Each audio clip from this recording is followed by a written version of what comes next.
자, 이어서 캔들 2에 캔들 3개로 내일의 주가를 예측하는 걸 또 공부해 보도록 하겠습니다. 앞 시간에서는 2개보다 3개가 더 예측하기 쉽다고 그랬죠.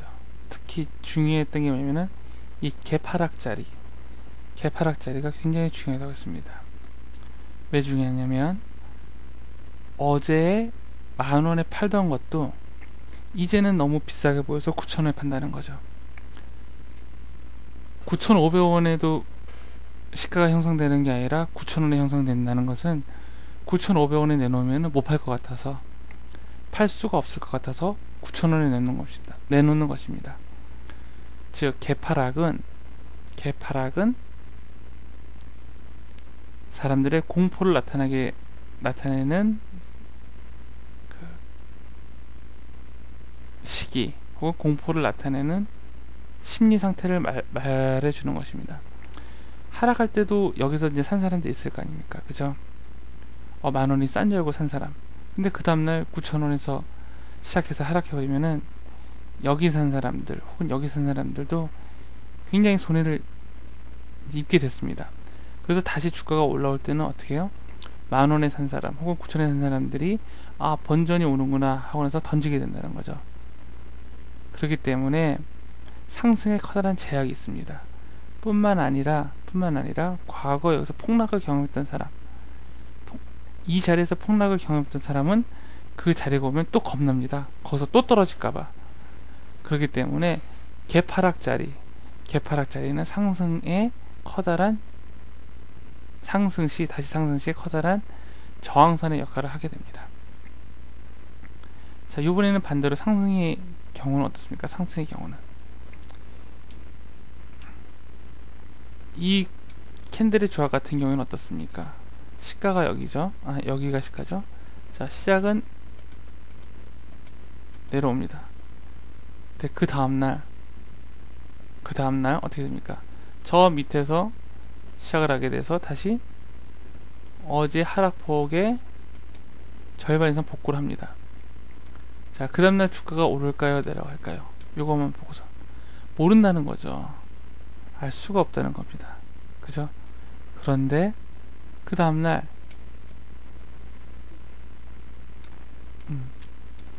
주가가 어떻습니까? 요 밑에서 시작하면 다시 주가가 이렇게 올라간다는 건 뭡니까? 올라간다는 건, 자, 여기를 기준으로 해서 여기까지는 매도세가 우위였죠. 매도세가 우위였는데 이 다음서부터 매수세가 우위입니다. 그죠? 매수세가 우위고, 처음 매도세가 시작됐던 이 가격을 어떻습니까? 매수세가 극복하고 올라섰죠. 그러면은 캔들의 그 힘으로 모아서 앞으로는 주가가 상승하겠구나 라고 우리가 판단을 할 수가 있다는 겁니다. 즉 이 그림만큼은 상승할지 하락할지는 반반이었는데, 그 다음날 나온 캔들 가지고 판단해 봤을 때는 주가가 앞으로 상승할 여력이 많겠구나 라고 판단한다는 것이죠. 그러면 갭상승 같은 경우에는 사람들이 어떤 심리가 있냐면 갭하락하고 반대입니다. 갭하락은 공포의 의미였다면 갭상승은 공포가 아니라 욕구입니다. 욕구, 열망. 자, 요거의 그림을 이제 한번 그려보겠습니다. 시작은 여기서 하죠. 시작했다가 그 다음날 여기가 이제 시가, 이게 종가가 되는 거죠. 그 다음날 갑자기 시작은 여기서 했는데 상승을 합니다. 자, 그리고 여기서 끝납니다. 여기가 얼마? 이 자리가 가령 예를 들면 9,000원이었습니다. 자, 여기까지, 요 시점에 오기까지는 무슨 힘이 셌습니까? 매도 힘이 셌었죠. 근데 그 다음날 들어서니까 매수의 힘이 셌습니다. 그러면은 처음에 매도의 힘이 시작된 시발점이 이 자리죠, 이 자리. 근데 그 다음날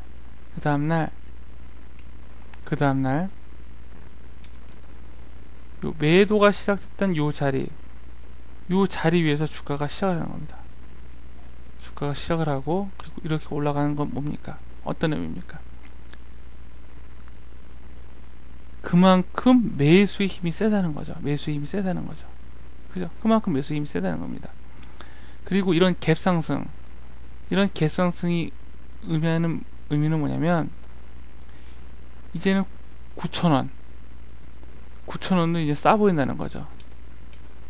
이 자리가 만약에 이 자리가 갭상승한 자리가 10,000원이라고 하면은, 요 자리가 10,000원이라고 하면은 10,000원도 이제 싸 보이는 겁니다. 사람들이 생각하기에 10,000원도 싸 보이는 겁니다. 어제의 9,000원 보다도 오늘의 10,000원이 더 싸 보이고, 피부로 와닿는 건 싸 보이고, 10,000원이라도 잡아서 이거를 수익을 내고 싶다는 사람들의 욕구가 있는 거고, 열망이 있는 겁니다. 그럼 반대로 개파락과는 반대로 갭상승 자리, 이 자리는 추후에 주가가 하락할 때 강력한 지지선 역할을 하게 됩니다. 지지선 역할을 하게 됩니다.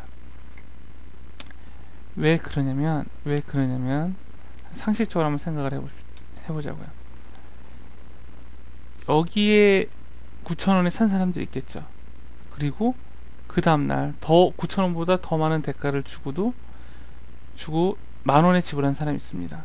나중에 주가가 하락을 할 때 10,000원에 산 사람들 있죠. 10,000원에 산 사람들, 10,000원에 산 사람들은 어떤 생각을 가지고 있냐면, 어쨌든 자기가 싸다고 생각한 가격에 10,000원에 사서 이만큼 올라가는, 그 이후에 만약에 이만큼 올라갔다면은 이만큼 올라갔던 수익을 경험했습니다. 매수자는 자기가 싸다고 생각하는 가격에 산다고 그랬죠. 즉 자기가 싸다고 생각한 가격에서 주식을 사서 이만큼 수익을 받습니다. 그 다음에 다시 그 자리로 떨어진다고 할 때 10,000원에 샀던 사람들, 즉 싸다고 생각을 한 자리에서 매수를 해서 수익을 냈던 사람들은 다시 그 주식을 사려고 하는 성질이 강합니다. 혹은 그 전에 10,000원에 사고 싶었는데 10,000원에 못 샀던 사람들은 다시 한번 나에게 기회가 왔구나라고 하는 그런 생각을 강하게 가지게 됩니다. 그래서 이런 갭 상승, 여기를 상단이라고 하면은 상단 자리는 강한 지지선 역할을 하게 되고, 하단선도 역시 같은 심리에 의해서 강한 지지선 역할을 하게 됩니다.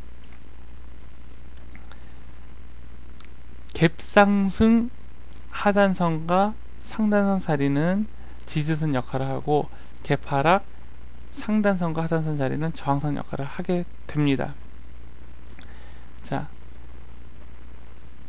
다시 본론으로 들어가서, 두 개로는 판단이 어쩔지 모르지만 세 개로서 우리가 알 수가 있는 거죠. 아, 내일 주가가 오르겠구나, 내리겠구나, 그렇게 판단할 수가 있는 겁니다. 자, 그러면 캔들이 4개일 땐 어떻고, 5개일 땐 어떻고, 6개일 땐 어떨까요? 그렇게 7개, 8개, 9개 그렇게 분석을 하려다 보니까 너무너무 좀 번거롭고 힘들다는 겁니다. 그래서 이제 사람들은 어떻게 분석을 하기 시작하냐면, 캔들이 5개가 모이죠. 5개가 모이면 그 종가의 평균을 구해서 앞으로 주가가 올라갈 것인지 내려갈 것인지 계산하게 됩니다. 그거를 이동평균선이라고 합니다. 이동평균선. 즉 10일 종가는 10일 종가의 평균을 10일 이동평균선, 20일 종가의 평균을 20일 이동평균선이라고 합니다. 캔들의 모양으로는 당장 내일의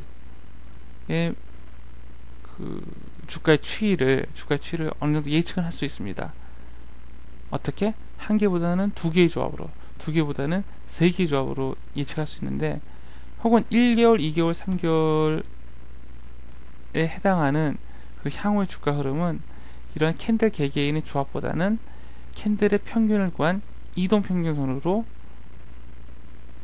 향후 주가의 추이를 예측하게 됩니다. 후에 이동평균선에 대해서는 얘기할 때 다시 한번 말씀드리도록 하겠습니다. 자, 여기까지 캔들 3개로 다음날의 주가를 예측하는 방법과 갭 상승의 의미, 갭 하락의 의미에 대해서 설명을 드렸습니다.